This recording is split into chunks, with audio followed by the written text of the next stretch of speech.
কিছু মানুষ আছে শুধু নিতে পারে, কিন্তু দেওয়ার সময় তাদের ফাটে।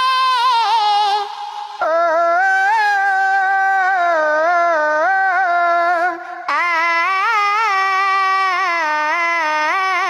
আমার বাড়ি কিছু টাকা ছিল, একজন হঠাৎ করে হাওলাত নিল।